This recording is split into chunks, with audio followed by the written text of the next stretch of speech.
शंका।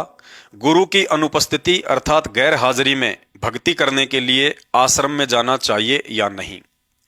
गुरुदेव भगवान कहते हैं, पर्वत पर्वत मैं फिरा कारण अपने राम, राम जैसे संत मिले जिन सारे सब काम। अर्थात पूर्ण सतगुरु की शरण में आकर यह अनमोल तत्व ज्ञान व अध्यात्म के विषय में यथार्थ जानकारी होने से पहले मैं उस परमात्मा की खोज में ना जाने कहां कहां भटका। मंदिर, मस्जिद, गुरुद्वारे, चर्च, तीर्थ धामों पर, मेले में, हर जगह भटका, लेकिन परमात्मा कहीं नहीं मिला। फिर मुझे स्वयं वही कबीर परमात्मा संत रूप में आकर मिला और मुझे वास्तविक ज्ञान दिया कि मोकू कहाँ ढूंढे रे बंदे, मैं तो तेरे पास में।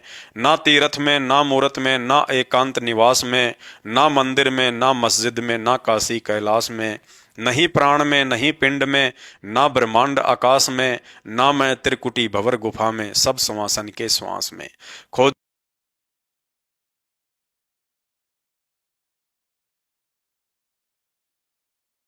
सर्वप्रथम तो सतगुरु से उपदेश व तत्व ज्ञान लेने के उपरांत ज्ञानी भगत को ये बात अच्छे से समझ में आ जानी चाहिए कि वह परमात्मा जिसकी तलाश में पहले मैं और अब पूरी दुनिया भटक रही है, वह कोई और नहीं बल्कि मेरे गुरुदेव भगवान स्वयं ही हैं। क्योंकि कबीर परमेश्वर की सत भक्ति में सतलोक का ज्ञान और समाधान संत रूप धारण करके वह कबीर परमात्मा स्वयं ही प्रदान करने के लिए आते हैं। अन्यथा उस अमरलोक की प्राप्ति की संपूर्ण विधि व जानकारी 21 ब्रह्मांड में सामान्य प्राणी तो छोड़िए, स्वयं ब्रह्मा, विष्णु, महेश, दुर्गा और काल भी नहीं रखते हैं। गुरुदेव भगवान ने बताया कि अपने द्वारा रची सृष्टि की यथार्थ जानकारी स्वयं कबीर परमात्मा ही सतलोक से चलकर आकर देते हैं और तत्व ज्ञान देने के लिए सत्संग भी वह परमात्मा स्वयं ही करते हैं। आदरणीय गरीबदास जी महाराज अपनी वाणी में फरमाते हैं, गरीब निर्गुण सरगुण एक है, दूजा ब्रह्म विकार, निर्गुण साहिब आप हैं और सरगुण संत विचार। अर्थात कबीर परमात्मा निर्गुण रूप में स्वयं ही सतलोक में सिंहासन पर विराजमान रहते हैं और सरगुण रूप में संत रूप धारण करके स्वयं ही अपनी आत्माओं को यथार्थ ज्ञान देने के लिए 21 ब्रह्मांडों में प्रकट होते हैं। जैसे वर्तमान में स्वयं वही कबीर परमात्मा 8 सितंबर 1951 से अपने तेज पुंज के नूरी शरीर को हल्का करके अर्थात सरगुण रूप धारण करके संत रामपाल दास नाम से धरती पर प्रकट हैं। अर्थात धन सतगुरु उपदेश देवा 84 ब्रह्म मेट ही, तेज पुंज अन्य देह धारण करके इस विधि हमको भेंट ही। गुरुदेव भगवान अपनी अमृतवाणी में फरमाते हैं, कबीरा वो नर अंध हैं जो गुरु को कहते और हरि के रूठे ठोर हैं, सतगुरु के रूठे नहीं ठोर। अर्थात ज्ञान व उपदेश प्राप्त करने के उपरांत भी यदि साधक अपने गुरु और भगवान में अंतर समझते हुए गुरु और भगवान को अलग अलग मानता है तो वाणी के अनुसार तत्वदर्शी संत की भक्ति करते करते भी मरने के बाद वह कुत्ते की योनि को ही प्राप्त करेगा। कहते हैं, गुरु और गोविंद दो नहीं भाई, जो दो समझेगा वो दो जख में जाही। गुरु और गोविंद दो ही कर जानी, उसके घट में काल समानी। अर्थात परमात्मा के भक्ति विधान अनुसार भगत या भक्तमती गुरु और भगवान को जब तक अलग अलग मानते रहेंगे तब तक उनके हृदय में काल ही समाया रहेगा। सर्वप्रथम हमारे दिलो दिमाग से इस तरह की घटिया भ्रमणा निकल जानी चाहिए कि संत रामपाल जी स्वयं कबीर परमात्मा ना होकर एक सामान्य संत ही होंगे।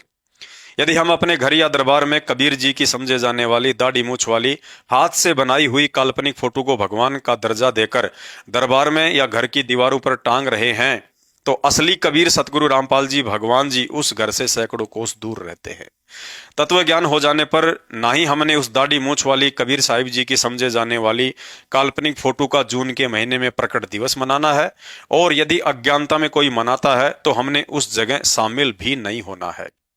सन 2014 बरवाला कांड के बाद से भगत समाज को काल प्रेरित सतलोक आश्रम मैनेजमेंट हरियाणा द्वारा अज्ञानता की नींद में सुलाया जा रहा है, जबकि सतलोक आश्रम मैनेजमेंट हरियाणा अर्थात गुरुदेव के मुंह बोले कलयुगी बेटा बेटी पत्नी रिश्तेदार ये सभी लोग गुरुदेव भगवान की सुसंगति करने के मामले में हम भक्तों से काफी परिपक्व हैं।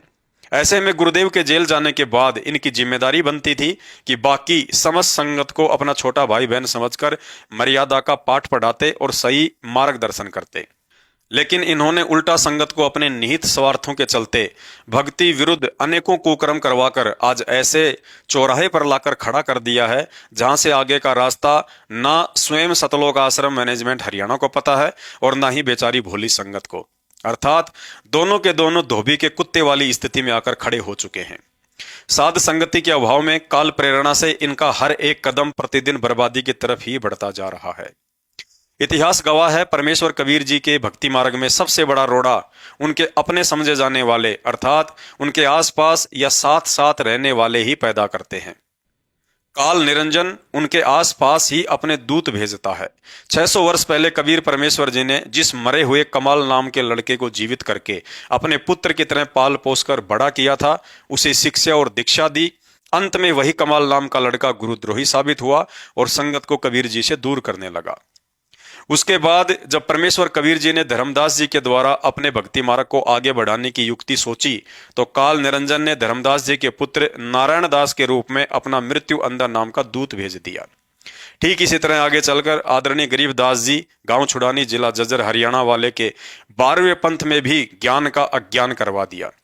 आज गरीबदास पंथी परमेश्वर कबीर जी व आदरणीय गरीबदास जी महाराज जी को श्री कृष्ण जी का अवतार मानते हैं, जो कि उनकी स्वयं की पुस्तकों में वर्णित है। पुण्यात्माओं, विचार कीजिए, फिर आज वह काल निरंजन कैसे चुप बैठ सकता है, क्योंकि आज तो साक्षात वह कबीर परमात्मा 8 सितंबर 1951 को गांव धनाना जिला सोनीपत हरियाणा में संत रामपाल जी महाराज जी के रूप में प्रकट होकर तथा आदरणीय गरीबदास जी की एक वाणी 12वें पंथ में हम ही चल आवे सब पंथों को मिटाकर एक पंथ चलावें के अनुसार सन 1994 से यथार्थ 13वें कबीर पंथ के संचालक व शास्त्र अनुसार भक्ति प्रदान करके दुनिया को मोक्ष का मार्ग दिखा रहे हैं। तो इस बात से चिंतित होकर काल निरंजन ने अपने सारे के सारे दूत उन्हीं के आसपास परिवार व रिश्तेदारों के रूप में ही पैदा कर डाले।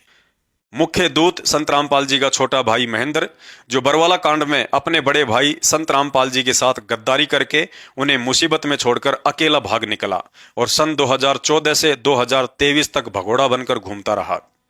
दूसरे नंबर के दूत संत रामपाल जी के चारों बेटा बेटी, पत्नी, रिश्तेदार तथा गांव-गांव में फर्जी आश्रम केंद्र और कुछ फर्जी आश्रम खोलकर बैठे कोऑर्डिनेटर व नामदान संचालक हैं, जो कि काल एजेंट महेंद्र के आदेश अनुसार गांधी जी के 3 बंदरों की तरह सच को सुनना, देखना और बोलना बिल्कुल भी पसंद नहीं करते हैं। रही बात संगत की, वह तो कुंभकर्ण की भी नानी निकली। बेचारा कुंभकर्ण 6 महीने में एक बार कम से कम नींद से अवश्य जाग जाता था, लेकिन यहाँ तो सन 2014 बरवाला कांड के बाद से ही संगत बेहोश पड़ी है। आज देश विदेश में लाखों की संख्या में संत रामपाल जी महाराज जी के भगत हैं, लेकिन उनमें से 90% लोग तत्व ज्ञान से कोसों दूर हैं। आंखों के सामने संत जी के कलयुगी परिवार के द्वारा भक्ति विरुद्ध कुकर्म करवाकर संगत की मर्यादा खंडित करवाई जा रही है, लेकिन ना जाने किस भय के चलते लोग मूक दर्शक बने हुए हैं। संत रामपाल जी महाराज जी का राजनीति से 36 का आंकड़ा है, लेकिन फिर भी संगत को उसी परम संत का आदेश बताकर राजनेताओं को वोट व सपोर्ट करवाया जाता है। संत रामपाल जी महाराज जी ने कभी भी किसी जाति विशेष या समुदाय का समर्थन नहीं किया, लेकिन आज उन्हीं का आदेश बताकर भगत समाज को हरियाणा के जाट आरक्षण में बैठा दिया जाता है। संत रामपाल जी महाराज जी ने कभी भी अपने भक्तों से रक्तदान व देहदान नहीं करवाया, लेकिन आज उन्हीं का आदेश बताकर सतलोक आश्रम मैनेजमेंट ने इसे अपना धंधा बना लिया है। संत रामपाल जी महाराज जी ने 27 वर्षों में एक आश्रम के अलावा कहीं कोई दूसरा आश्रम या नाम दीक्षा केंद्र नहीं खोला, लेकिन सन 2014 में उनके जेल जाते ही उनके कलयुगी परिवार ने संगत के भोलेपन का फायदा उठाकर अपने धार्मिक धंधे के लिए जगह जगह पर 600 से ज्यादा नाम दीक्षा केंद्र व कई आश्रम खोल डाले, जहां आए दिन ज्योति व पाठ के नाम पर भगत समाज के साथ करोड़ों में ठगी की जा रही है। और भी अनेक भक्ति विरुद्ध कुकर्म करवा कर संगत को धीरे धीरे कालबली की गोद में बैठाया जा रहा है, और इसी के परिणाम स्वरूप आए दिन भगत समाज को अकाल मौतों का सामना भी करना पड़ रहा है। सन 2014 बरवाला कांड के बाद से पूज्य गुरुदेव इसार जेल में बैठे हैं। पीछे से उनके मार्ग को उन्हीं के मुंह बोले भाई बंधुओं ने काल प्रेरित होकर व संगत की नादानी और भोलेपन का फायदा उठाकर गुरु आदेश बिना जगह जगह नाम दीक्षा केंद्र व आश्रम खोलकर धर्म को धंधे में बदल दिया है। भोली संगत को भी लगने लगा है कि गुरु जी का असली आशीर्वाद हमें या तो इन नामदान केंद्रों पर मिलेगा या फिर आश्रमों में मिलेगा, लेकिन यह संगत की अज्ञानता है जो ऐसा सोचती है। गुरुदेव भगवान कहते हैं, घट हिम गंगा घट हिम जमुना घट हिम है जगदीश सतगुरु तारेंगे। अर्थात यह अनमोल तत्व ज्ञान लेने के बाद भी यदि आप नाभि में व्याप्त कस्तूरी वाले हिरण की तरह उस महक को प्राप्त करने के लिए इधर उधर भटकते रहेंगे, तो समझ लेना अभी तक आप सतगुरु से प्राप्त तत्व ज्ञान को अपने हृदय में नहीं समा पाए हैं। गुरुदेव भगवान कहते हैं, नारी कहावे पीव की रहे और संग सोए, तन सोप्या मन दिया नहीं कभी न सुहागन होई। ऊपरी मन से तो गुरुजी के जयकारे लगाते हुए उन्हें भगवान भगवान कहते हैं और उनका चरणामृत भी पी रहे हैं, दंडोत प्रणाम भी कर रहे हैं, लेकिन मन में फिर भी भगवान उसी दाढ़ी मूछ वाली कबीर जी की समझे जाने वाली काल्पनिक फोटो को ही मान रहे हैं। ऐसी दोगली आत्मा कभी भी सुहागन अर्थात गुरु भगवान के दिल में विशेष जगह नहीं बना सकती। परमात्मा कहते हैं, ज्ञान संपूर्ण हुआ नहीं और हृदय नहीं छिदाए, देखा देखी भक्ति का रंग नहीं ठहराए। यदि सतगुरु के सत्संग रूपी ज्ञान को आधार ना बनाकर देखा देखी भीड़ का हिस्सा बनकर भक्ति मार्ग पर चलोगे तो सफलता नहीं मिल पाएगी। यदि आपको लगता है कि गुरुदेव भगवान आश्रम में या नामदान केंद्रों पर ही मिलेंगे या वहां जाने से और चढ़ावा चढ़ाने से ही प्रसन्न होंगे, तो फिर यह भी मान लेना कि आपके द्वारा अपने घर पर दरबार लगाकर तीनों समय की आरती करना, दंडोत प्रणाम करना, मंत्र करना, ज्योति जलाना सिर्फ एक ढोंग है, पाखंड है। गुरुदेव भगवान ने सत्संग में बताया कि उपदेश लेने के बाद भगत का घर ही मिन्नी आश्रम बन जाता है, जहाँ तीनों समय की भगवान की आरती होती है, भगवान की चर्चा होती है, सत्संग सुनते हैं, भगवान के आगे ज्योति जलाई जाती है। गुरुदेव भगवान कहते हैं, दिल अंदर दीदार दर्शन बाहर अंत ना जाइए, काया माया कहाँ बपूरी तन मन शीश चढ़ाइए। नाम उपदेश के बाद गुरु भगवान भगत के साथ पल पल साईं की तरह साथ रहते हैं, वरना ये काल हमें पल भर भी मर्यादा में ना रहने दे।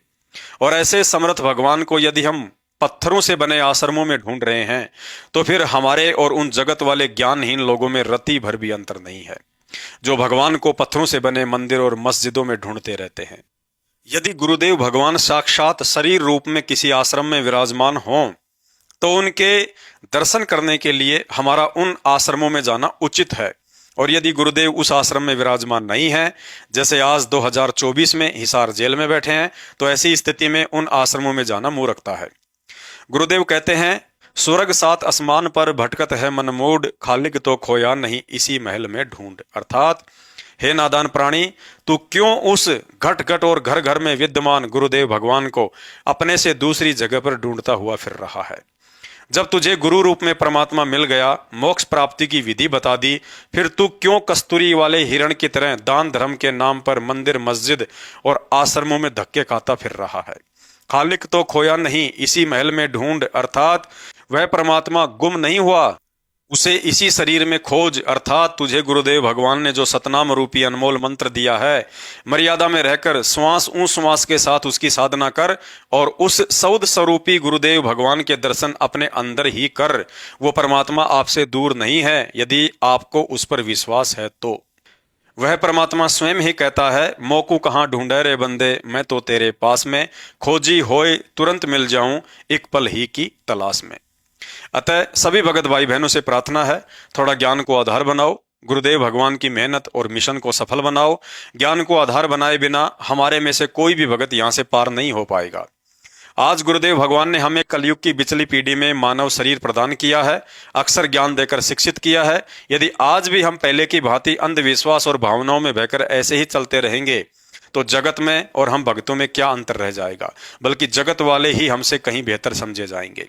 अतः जब तक गुरुदेव भगवान हिसार जेल से किसी आश्रम में नहीं आ जाते हैं, तब तक अपने घर को ही असली आश्रम व भगवान का दरबार समझें। जो 5 यज्ञ हमें गुरुदेव ने करने के लिए दी हैं, उन 5 यज्ञों को करते रहिए और साथ संगति से जुड़कर ज्ञान आधार बनाकर दृढ़ता और विश्वास के साथ भक्ति मार्ग पर निर्भयता के साथ आगे बढ़ते रहिए। तो शंका समाधान में आज केवल इतना ही। शंका समाधान के और अधिक वीडियो देखने के लिए हमारे Facebook page Pawan Das is live Manav Dharmi Pawan दास को फॉलो करें। वीडियो अच्छा लगे तो शेयर करें। बंदी छोड़ सतगुरु रामपाल जी परमेश्वर जी की जय हो।